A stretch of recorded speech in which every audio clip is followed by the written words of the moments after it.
నర్మదా నది తీరాన ఒక పెద్ద చెట్టు మీద ఒక కాకి జంట నివసించేది.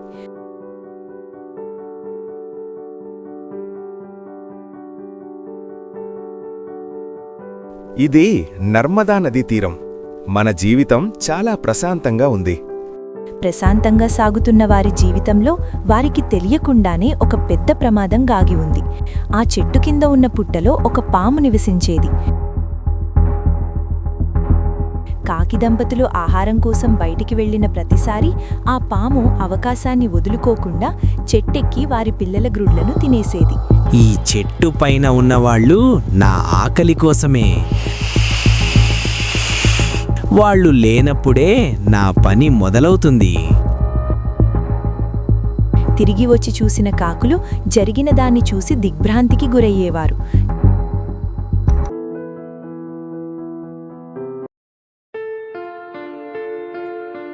తమకంటే బలవంతుడైన పాముతో ఏమీ చేయలేక ఆ కాకి జంట బాధతో రోజులు గడపసాగింది. అయ్యో, మళ్ళీ మన గ్రుడ్లు మాయమయ్యే. మనకంటే బలమైన పాముతో మనం ఏమీ చేయలేం.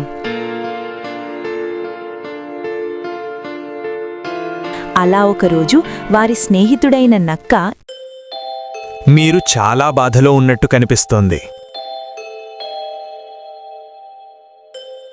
ఈ విషయం తెలుసుకుని ఒక ఉపాయంతో నిండిన కథను చెప్పడానికి సిద్ధమయ్యాడు. ఆ కథే ఇక వారి సమస్యకు పరిష్కారంగా మారబోతోంది.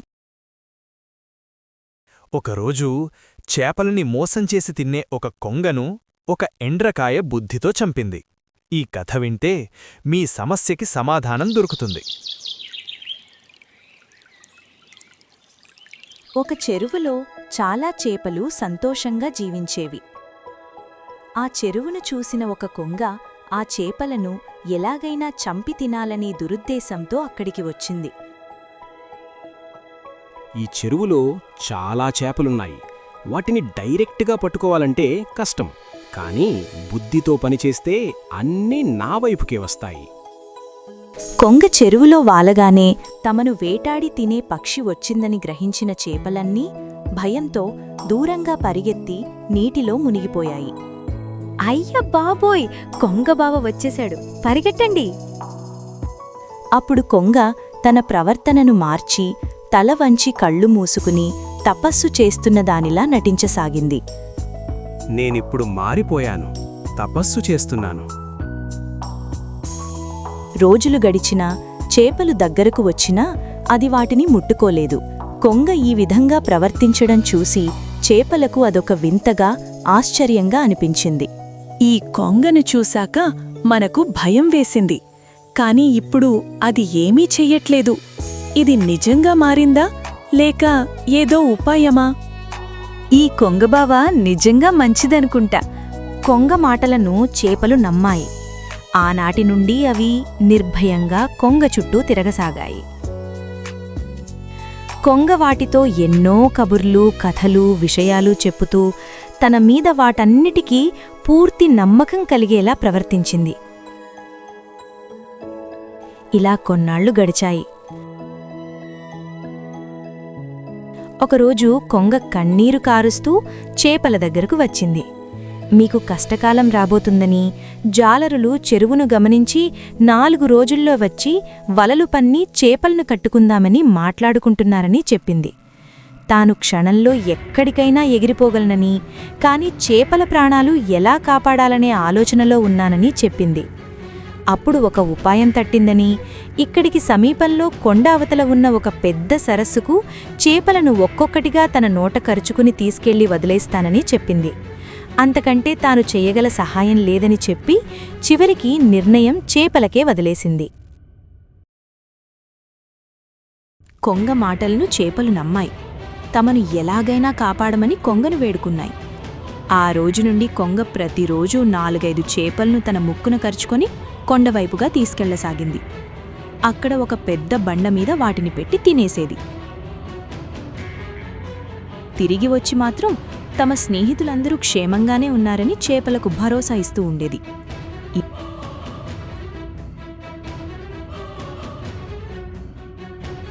ఇలా కొన్నాళ్లు గడిచాయి. కొంగ, నా స్నేహితుల్ని తీసుకెళ్ళావు కదా, నన్ను కూడా ఆ సరస్సులో చేర్చెయ్యి.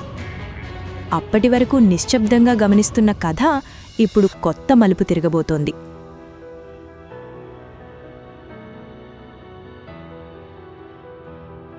ఎండ్రకాయ బావా, నీకు కూడా సహాయం చెయ్యాలని నాకు ఉంది. నేను చేపలను నా ముక్కులో కరుచుకుంటాను. నువ్వు నా మెడ గట్టిగా పట్టుకో.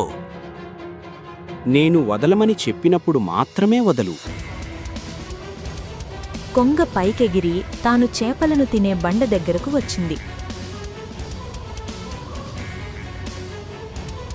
చూడు ఎండ్రకాయ, అదే ఆ పెద్ద బండ. ఇక్కడే నేను చేపలను వదిలేస్తాను. ఎండ్రకాయకు అనుమానం వచ్చింది.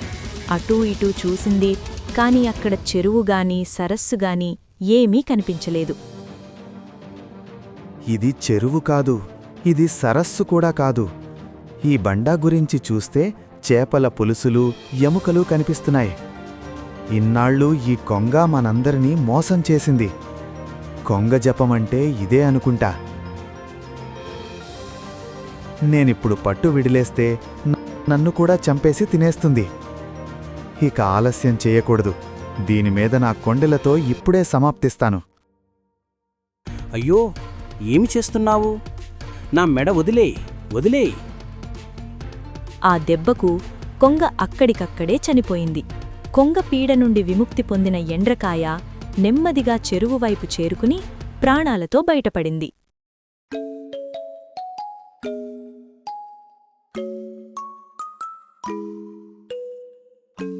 పాపం కొంగ చేపలను తినడానికి పన్నిన ఉపాయం చివరకు దానికే అపాయంగా మారింది. మోసంతో సాధించాలనుకున్న విజయం అదే మోసం వల్ల నాశనమైంది. కాబట్టి ఉపాయం పన్నేటప్పుడు దానివల్ల మనకే ముప్పు ఏర్పడకూడదని ముందే ఆలోచించాలి. ఈ కథ మనకు ఒకటే విషయాన్ని స్పష్టంగా చెబుతోంది: మోసాన్ని మోసంతోనే జయించాలి. అందుకే మీ శత్రువైన పాముని మంచి ఉపాయం ఆలోచించి చంపండి.